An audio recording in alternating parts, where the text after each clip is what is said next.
So thanks for coming out here. What do you guys want to know? What do you want to talk about today? Beautiful day in Lubbock, huh? The last time College Game Day was here was 2008. It was an era where Leach and the air raid really revolutionized the game of college football. Now you got a head coach like Joey Maguire, just with a background kind of like Spike Dykes as a Texas high school coach. What would you say makes this year special? Well, what makes this year special to me is NIL. Yeah, they went out and bought a lot of talent, and so I think that talent is starting to pay off and pretty decent dividends. But this is the month when you really figure out if your return on your investment is what you anticipated. So obviously, big game tomorrow. So excited about this matchup. BYU, you know their brand of football. It's just a physical brand of football. Starting a freshman quarterback in Bear Bachmeier, who has one of the coolest names in college football, Bear Bachmeier, and wears 47, so it kind of follows his name. But they're going to be a physical unit, and obviously the Red Raiders are very physical too. I'm just so excited that we're here for this matchup. I believe that the Red Raiders have earned this type of attention. I was in the facility yesterday, and first of all, incredible football facility. If you haven't been there, I strongly advise you guys go and tour the facilities. It's outstanding, better than probably all NFL teams. I mean, Patrick Mahomes is going to come here and be like, what the hell are we dealing with back in KC? You know what I'm saying? It's like it's a step down when he goes back to KC, trust me.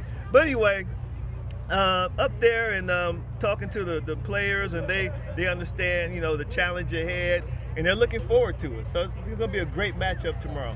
You mentioned being here in the past. I mean, I saw you at the old football facility years ago. I mean, how amazing is the transformation since 2007, 2008, just of the facilities and everything here? I mean, it's like night and day. Yeah, it's no comparison. Yeah, from then to now. Like I said, NIL and the infusion of multi-millions can do that for a program.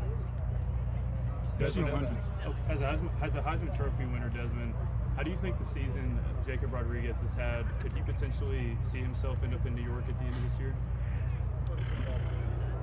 As of right now, I don't have anybody on my Heisman list. I haven't been impressed with anybody to that level. What you're experiencing now, a lot of programs are trying to put their guys' names out there, so if they have like a good game, then they planted the seed, and now everything else is fertilizing that seed. But as of right now, if I had to fill out my ballot, I may just leave it blank, because it hasn't been. I mean, you got guys as quarterbacks who they may be. They may qualify for like the Johnny Unitas or, the Davey O'Brien. You have running backs who may qualify for the Doak Walker, some receivers who may qualify for the Bolitnikov, but no one that I've seen so far that is like, okay, that guy should be, mentioned in the same breath as the Heisman. Not yet, but, we still got a good month of football left. These are some of the most marquee matchups. And you want to play your best football in November against the best competition, because that's what helps you separate yourself as a potential Heisman candidate. What has this team done? What has the Red Raiders done to impress you over this year? Well, I'm not easily impressed, you know what I mean? So to me, this is a group that I think has played consistently, but now this is when you really start to see those challenges, right? Coach Corso used to always say, the games in November are the games they'll remember, because that's when the competition gets a little stiffer. So, but I mean, they've been very consistent. I don't know if you watch Game Day, but if you do, I think from them, the first time we've had a conversation about the conference, has said that I think the Red Raiders are the best team in the conference. So, and I still believe that. But, now you have to go out there and prove it, because you're going up against better competition. You brought up NIL and with it, Texas Tech and BYU's back-to-back 8-0 seasons. Do you think these could be maybe the bell cow brands, the Big 12 moving forward? I won't make that comment yet. No, I don't have knee-jerk reactions because a team may have a good season. You know what I mean? Like that's not my style. Like, oh yeah, this is going to be the best team for the next 10 years. Because of NIL and because of transfer portal, rosters are ever changing. You know what I mean? Like, I don't know how many of these guys are draft eligible and will they be here next year. Now they're going to be able to go out there, and then bring in some of the same talent. See what I'm saying? So it's really much more difficult, I think, nowadays to be able to fill one of those rosters where you're going to have guys there for 3 years, or maybe probably not 4 years, maybe 3 years, so you can have that sort of success for multiple years.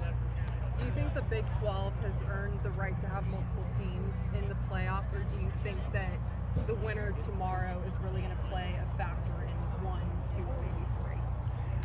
I think there's a lot of football left to be played. We're going to have to talk about that on game day tomorrow, right? And when we're in meetings, I'm like, there's just too many other factors to really make a defiant statement, at least for me. Now, you have some guys on TV and they just like making defiant statements, right?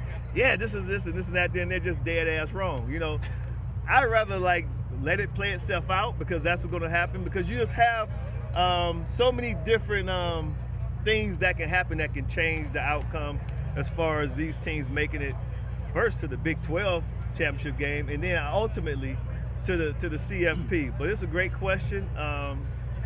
My colleagues will be debating the hell out of it tomorrow on the show, and I'll be sitting back like, yep, what he said, What do you think of the energy of Joey Maguire? What have you liked about him? He has great energy. Yeah, he has great energy. I haven't been around him a lot, but the few times I've been around Coach Joey Maguire, that would be the word I would describe as his energy. And I'm an energy guy.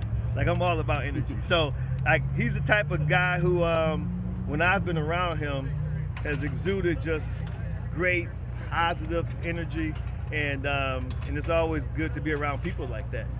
Considering the landscape, there's a lot of talk about, there's certain storylines they're going through, but what's one thing that you think is flying under the radar when it comes to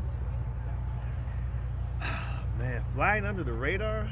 I don't have a flying under the. I don't know if you guys know, say BYU.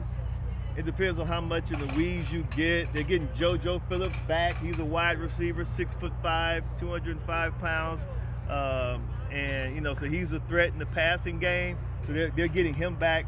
I'm not sure if that's a story that's not being talked about a lot, but I think it should be something that's that the national media gives attention to.